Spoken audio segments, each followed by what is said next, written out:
தேவனுடைய நாமம் மகிமைப்படுவதாக. மீண்டுமாக இந்த அருளுரை துளிகளின் வாயிலாக உங்களை சந்திப்பதிலும் உங்களோடு தேவனுடைய வார்த்தையை பகிர்ந்து கொடுப்பதிலும் நான் மகிழ்ச்சி அடைகிறேன். இன்றைக்கான நம்முடைய சிந்தனைக்கான தலைப்பானது ஓர் இனம் மூன்று பெயர்கள். இந்த ஓர் இனம் மூன்று பெயர்கள் என்கிற தலைப்பானது யாக்கோபின் இனத்தை அல்லது யாக்கோபின் சந்ததியினரை பற்றியதாக இருக்கிறது. சரி, இனம் என்றால் என்ன? இந்த கேள்விக்கான பதிலானது பல குடிகள் அல்லது பல ஜாதிகள் சேர்ந்ததே ஓர் இனமாக இருக்கிறது. நாடு என்றால் என்ன அல்லது தேசம் என்றால் என்ன என்கிற கேள்விக்கான பதிலை நாம் பார்ப்போமாகில் அதற்கான பதில் பல இனங்கள் சேர்ந்ததே ஒரு தேசம் அல்லது நாடாக இருக்கிறது. ஆக பல குடிகள் அல்லது ஜாதிகள் சேர்ந்ததே ஓர் இனம், பல இனங்கள் சேர்ந்ததே ஒரு நாடு அல்லது ஒரு தேசமாக அறியப்படுகிறது. இதற்கு உதாரணம் நம்முடைய இந்திய தேசம். ஆகவேதான் நம்முடைய இந்திய தேசம் வேற்றுமையில் ஒற்றுமை உள்ள நாடு என்று அழைக்கப்படுகிறது, அறியப்படுகிறது. சரி, இப்பொழுது நாம் யாக்கோபின் இனத்திற்கு வரலாம். இந்த யாக்கோபின் இனமானது 12 குடிகளை அல்லது வேதத்தின்படியாக சொன்னால் 12 கோத்திரங்களை உள்ளடக்கியதாய் காணப்படுகிறது. வேதத்தின்படியாக இந்த இனத்திற்கான 12 கோத்திரங்களின் பெயர்களை நாம் வரிசையாக சொல்வோமாகில் அவை 1 ரூபன், 2 சிமியோன், 3 யூதா, 4 செபுலோன், 5 இசக்கார், 6 தான், 7 காத், 8 ஆசேர், 9 நப்தலி, 10 எப்பிராயிம், 11 மனாசே, 12 பென்யமீன். இந்த 12 குடிகளை அல்லது 12 கோத்திரங்களை உள்ளடக்கிய யாக்கோபின் இனத்திற்கு வேதாகமத்திலே 3 பெயர்கள் தரப்பட்டுள்ளன, 3 பெயர்கள் கொடுக்கப்பட்டுள்ளன. அவைகள் எவைகளெனில் 1 எபிரேயர், 2 இஸ்ரவேலர், 3 யூதர். முதலாவதாக இந்த எபிரேயர் என்கிற பெயரை ஆதியாகமம் 40:15 நாம் வாசிக்கின்றோம். நான் எபிரேயருடைய தேசத்திலிருந்து களவாய் கொண்டு வரப்பட்டேன். என்னை இந்த காவல் கிடங்கில் வைக்கும்படிக்கும் நான் இவ்விடத்தில் ஒன்றும் செய்யவில்லை என்றும் சொன்னான். இரண்டாவதான பெயர் இஸ்ரவேலர். இந்த பெயரை குறித்து ஆதியாகமம் 47:27 நாம் வாசிக்கின்றோம். இஸ்ரவேலர் எகிப்து தேசத்தில் உள்ள கோசேன் நாட்டிலே குடியிருந்தார்கள். அங்கே நிலங்களை கையாட்சி செய்து மிகவும் பலுகி பெருகினார்கள். மூன்றாவதான பெயர் யூதர். இதை 2 ராஜாக்களின் புத்தகம் 25வது அதிகாரம் 25 நாம் வாசிக்கின்றோம். 7ஆம் மாதத்திலே ராஜவம்சத்திலே பிறந்த, அதாவது யூதா வம்சத்திலே பிறந்த எலிசாமாவின் குமாரனாகிய நெத்தனியாவின் குமாரன் இஸ்மவேல் 10 மனுஷரோடே கூட வந்து கெதலியாவையும் அவனோடே மிஸ்பாவிலிருந்த யூதரையும் கல்தேயரையும் வெட்டி கொன்று போட்டான். ஆகவே வேதாகமத்திலே யாக்கோபின் இனமாகிய இந்த ஓர் இனத்திற்கு 3 பெயர்கள் தரப்பட்டுள்ளன. 1 எபிரேயர், 2 இஸ்ரவேலர், 3 யூதர். இப்பொழுது நாம் இந்த 3 பெயர்களை குறித்து சற்று விரிவாக பார்க்கலாம். முதலாவது பெயர் எபிரேயர். யாக்கோபின் பெயர் இஸ்ரவேல் என்று மாற்றப்படுவதற்கு முன்பாக அவருடைய முன்னோர்கள் எபிரேயர்கள் என்று அழைக்கப்பட்டார்கள். எபிரேயர் என்பது எபிரேய மொழியில் ஹைப்ரி எனப்படுகிறது. இப்-ரி எனப்படுகிறது. அப்படியாக வேதாகமத்தில் எபிரேயன் என அழைக்கப்படுகின்ற முதல் நபர் ஆபிரகாம் ஆவார். அதை குறித்து ஆதியாகமம் 14:13 நாம் வாசிக்கின்றோம். அதன் பின்பு ஆதியாகமம் 40:15 யோசேப்பும், யாத்திராகமம் 2:6 மோசேயும், யாத்திராகமம் 2:11 இஸ்ரவேலரும் அவ்வாறு அழைக்கப்பட்டதை நாம் பார்க்கின்றோம்.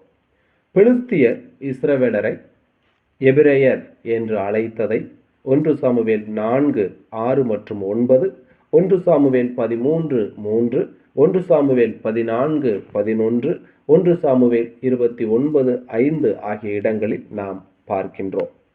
எபிரேய அடிமைகளை பற்றி ஐந்தாகம நூலில் கட்டளைகள் இருப்பதையும் நாம் வாசிக்க முடிகிறது. யாத்திராகமம் 21:1 முதல் 11, உபாகமம் 15:12 முதல் 18.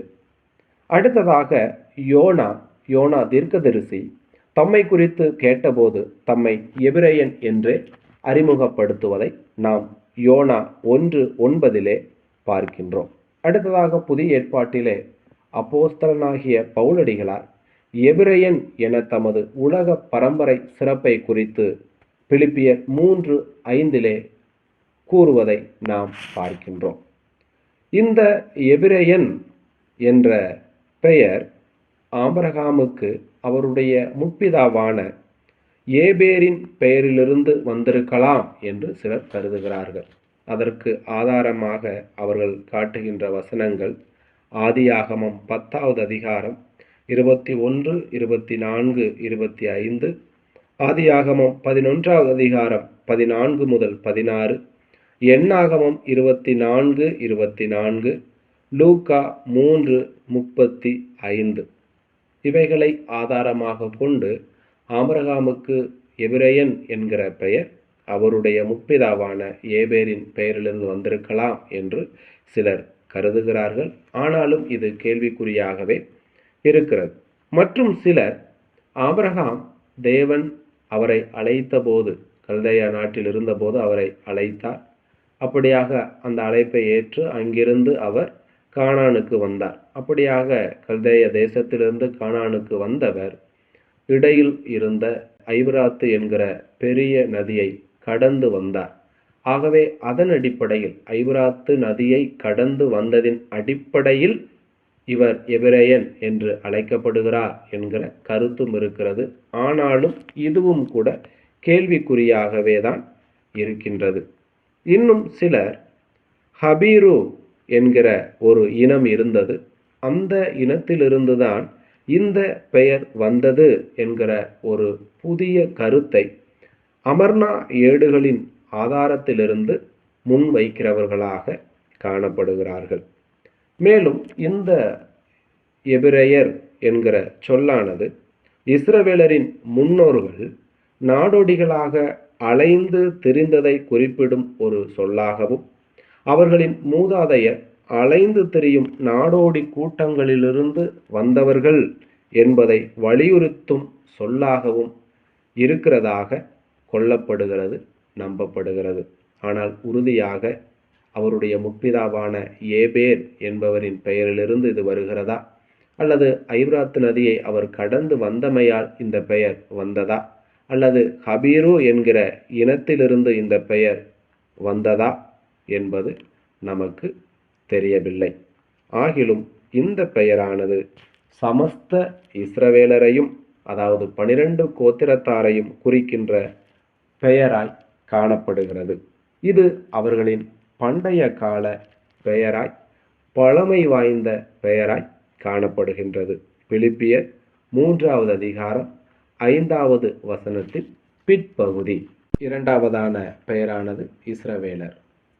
இந்த இஸ்ரவேல் என்கிற பெயரை நாம் ஆதியாகமம் 32வது அதிகாரத்தில் பார்க்கின்றோம்.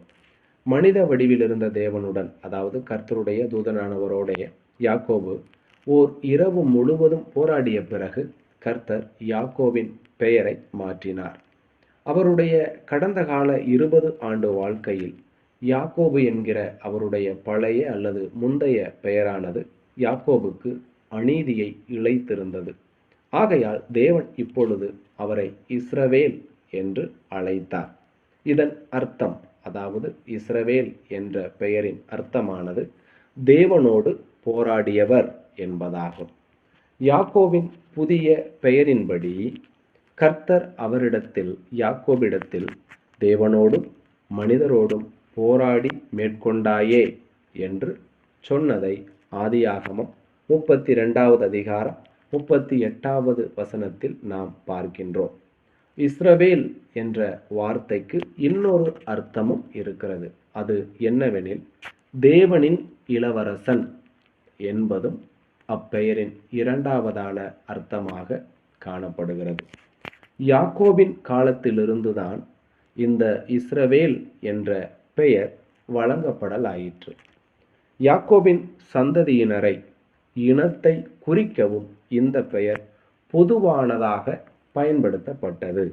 இந்த பெயரிலிருந்துதான் அவருடைய இனத்தார், சந்ததியார் இஸ்ரவேலர் அல்லது இஸ்ரவேலர்கள் என்று வேதாகமத்திலே பல இடங்களில் அழைக்கப்பட்டிருப்பதை நாம் பார்க்கின்றோம். எடுத்துக்காட்டு நியாயாதிபதிகள் 8வது அதிகாரம் 27வது வசனம். ஆகவே யாக்கோபின் காலத்திலிருந்தே பயன்படுத்தப்பட்டிருந்த இஸ்ரவேல் என்ற பெயரானது ரெகொபெயாமின் கீழ் பிரிவினை ஏற்பட்ட பிறகு வடக்கு ராஜ்யத்திற்கே ஏற்புடையதாயிற்று. ஏனெனில் இந்த வடக்கு ராஜ்யமானது 10 கோத்திரத்தாரை தக்க வைத்து கொண்டது. ஆகவே இந்த இஸ்ரவேலர் அல்லது இஸ்ரவேல் என்கிற பெயரானது அந்த பெரும்பான்மையான கோத்திரத்தாரை உள்ளடக்கின வடக்கு ராஜ்யத்திற்கே சொந்தமானது, ஏற்புடையதாயிற்று. இருப்பினும் இந்த பெயரும் கூட எபிரேயர் என்பதை போல இந்த இஸ்ரவேல் என்கிற பெயரும் கூட சமஸ்த இஸ்ரவேலுக்கும் அல்லது இஸ்ரவேலருக்கும் உரித்தானதாய் சொந்தமானதாய் காணப்படுகிறது. அதற்கு ஆதாரம் பிலிப்பியர் 3வது அதிகாரம் 5வது வசனம். 3வது பெயரானது யூதர்கள். ஆபிரகாமின் கொள்ளு பேரனான யூதாவின் வழியில் வந்தவர்களுக்குத்தான் இப்பெயர் சொந்தமானதாக இருக்கிறது. இந்த யூதர்கள் என்ற பெயர் தென் ராஜ்யமான யூதேயா தேசமானது பாபிலோனிய சிறையிருப்புக்கு கொண்டு செல்லப்படுகின்ற காலத்திலும், பாபிலோனில் சிறையாக இருக்கும் காலத்திலும், பாபிலோனிய சிறையிருப்பிலிருந்து மீண்டு வந்த காலத்திலும் தான் பழைய ஏற்பாட்டில் எதிர்படுகிறது, அதாவது காணப்படுகிறது. குறிப்பாக சொன்னால் இந்த யூதர் அல்லது யூதர்கள் என்கிற சொற்றொடரானது பெரும்பான்மையாக எரேமியா, தானியேல், எஸ்ரா, எஸ்தர், நெகேமியா ஆகிய புத்தகங்களில்தான் எதிர்படுகிறது, காணப்படுகிறது. அதற்கு முன்பாக நாம் இந்த யூதர் அல்லது யூதர்கள் என்கிற பெயரை எதிர்படுவதில்லை, காண்பதில்லை. மேலுமாக யூதேய தேசத்தில் 2 கோத்திரத்தார்கள் வாழ்ந்து வந்தார்கள், அதாவது யூதா மற்றும் பென்யமீன் கோத்திரத்தார்கள்.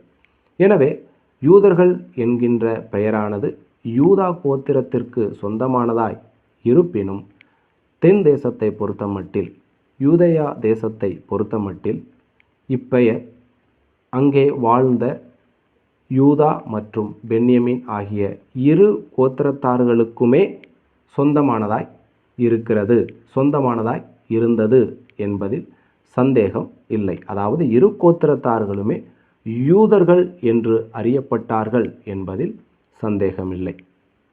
இன்னொன்றையும் நாம் இந்த இடத்தில் விளங்கிக் கொள்ள வேண்டும். பெரும்பான்மையாக இவ்விரு கோத்திரத்தார் தென் தேசத்தில் வாழ்ந்து வந்தார்கள், உண்மைதான். ஆனால் யோசுவா 19:1 சிமியோன் கோத்திரத்தாரும் கூட அங்கே இருந்தார்கள் என்பதை பார்க்க முடியும். அதேபோல லேவியின் கோத்திரத்தாரில் பெரும்பான்மையானோர் இந்த தென் தேசத்தில்தான் இருந்தார்கள், அங்கேதான் தங்களை இணைத்திருந்தார்கள் என்பதையும் நாம் அறிந்து கொள்ள வேண்டும். ஆகவே யூதா என்பதிலிருந்து வந்த யூதர் என்ற சொற்றொடரானது, பதமானது பழைய ஏற்பாடு மற்றும் புதிய ஏற்பாடு காலம் முழுவதிலும் மற்ற நாம் பார்த்த 2 பெயர்களைப் போலவே, அதாவது எபிரேயர் மற்றும் இஸ்ரவேலர் என்ற அந்த 2 பெயர்களைப் போலவே சமஸ்த இஸ்ரவேலுக்கும் சொந்தமான பெயராக இருக்கிறது. இப்படியாக இந்த யாக்கோபின் இனமானது 3 பெயர்களை உடையதாய் காணப்படுகிறது. மேலும் இந்த இனமானது ஓர் ஆச்சரியமான இனமாக இருக்கிறது. காரணம் என்னவென்றால், யாக்கோபுக்கு ஏசா என்கிற மூத்த சகோதரர் ஒருவர் இருந்தார். இவருடைய சந்ததியார்கள்தான் ஏதோமியர்கள் என்று அழைக்கப்பட்டார்கள். இவர்களுக்கு இதுமேயர்கள் என்கிற பெயரும் உண்டு. இவர்கள்தான் இயேசு கிறிஸ்துவின் காலத்தில் ஏரோதியர்கள் என்றும் அழைக்கப்பட்டார்கள். இன்றைக்கு இவருடைய சந்ததியார்கள், இந்த ஏதோமியர்கள் இவ்வுலகத்தில் இருக்கிறார்களா என்று கேட்டால் அவர்கள் இல்லை என்பதை பதிலாக இருக்கிறது. ஏனென்றால் கிபி 70 ரோம தளபதியாகிய தீத்து எருசலேமை சூறையாடி அங்கு வாழ்ந்த யூதர்களை சிதற பண்ணினார், விரட்டி அடித்தார். அப்பொழுது அங்கே வாழ்ந்து வந்த இந்த ஏரோதியர்களும் கூட, இந்த ஏசாவின் சந்ததியினரும் கூட, வம்சத்தாரும் கூட யூதர்களைப் போலவே விரட்டி அடிக்கப்பட்டார்கள். விரட்டி அடிக்கப்பட்ட அவர்கள் ஏதோம் பகுதிக்கு சென்று அங்கே வாழ்ந்து வந்தார்கள். ஆனால் கிபி 7ஆம் நூற்றாண்டின் முற்பகுதியிலே ஏதோம் பகுதிக்கு போர் தொடுத்த முகமதியர்கள் அப்பகுதியை தீயிட்டு கொளுத்தினார்கள். அப்பொழுது அங்கு வாழ்ந்து வந்த இந்த ஏசாவின் வம்சத்தார் முற்றிலுமாக, அதாவது ஏதோமியர்கள் முற்றிலுமாக அழிக்கப்பட்டு போனார்கள் என்று வரலாறு சொல்லுகிறது. இங்கே ஒன்றை நாம் கவனிக்க வேண்டும். இருவரும் ஒரே நேரத்தில் பயணத்தை ஆரம்பித்தார்கள், யாக்கோபும் ஏசாவும். ஆனால் ஒருவரின் பயணம் முடிந்து விட்டது, மற்றொருவரின் பயணமோ, யாக்கோபின் பயணமோ இன்னமும் தொடர்ந்து கொண்டிருக்கிறது. காரணம் என்ன? காரணம் யார் என்று பார்க்கும் பொழுது அதை சங்கீதம் 121:4 நாம் வாசிக்கின்றோம். இதோ, இஸ்ரவேலை காக்கிறவர் உறங்குவதுமில்லை, தூங்குகிறதும் இல்லை. அதற்கு காரணம் ஒன்றே ஒன்றுதான், அது நம்முடைய தேவனாக இருக்கிறார். பிரியமானவர்களே, நாம் சிந்திக்க வேண்டும். யூதர்களோடு ஏதோமியர்கள் மட்டுமல்ல, பல இனங்கள் தங்களுடைய பயணத்தை ஆரம்பித்தார்கள். ஆனால் பல இனங்கள் இன்றைக்கு நாம் வாழுகின்ற இந்த உலகத்தில் இல்லை. ஆனால் யூதர்களோ இன்னமும் வாழ்ந்து வருகிறார்கள், நிலை பெற்று இருக்கிறார்கள். காரணம் நம்முடைய தேவன்.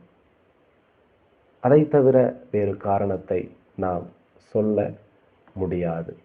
ஆகவே பிரியமானவர்களே, இதிலிருந்தே நம்முடைய வாழ்க்கைக்கான நடைமுறையையும் நாம் எடுத்துக்கொள்ள முடியும். நம்மை காக்கின்ற தேவனும் உறங்குவதும் இல்லை, தூங்குகிறதும் இல்லை. அவர் எப்பொழுதும் நம்மேல் சிந்தையாய் இருக்கிறார், நம்மை கவனித்து கொண்டிருக்கிறார். ஆகவே நம்முடைய வாழ்க்கையில் எந்த சூழ்நிலையிலும் கவலைப்படாமல், தயங்காமல் நாம் தைரியமாக செல்ல முடியும். ஏனென்றால் நம்மை காக்கிற தேவன் சர்வ வல்லமை உள்ளவராக இருக்கிறார். அவர் நம்மை கைவிட மாட்டார், அவர் நம்மை தள்ளாட ஒட்டார். தேவன் நம்மை காக்கிறவராய் இருக்கிறார். அவர் உறங்குவதும் இல்லை, தூங்குகிறதும் இல்லை. தேவனுடைய நாமம் இன்றும் என்றும் சதா காலங்களிலும் மகிமைப்படுவதாக.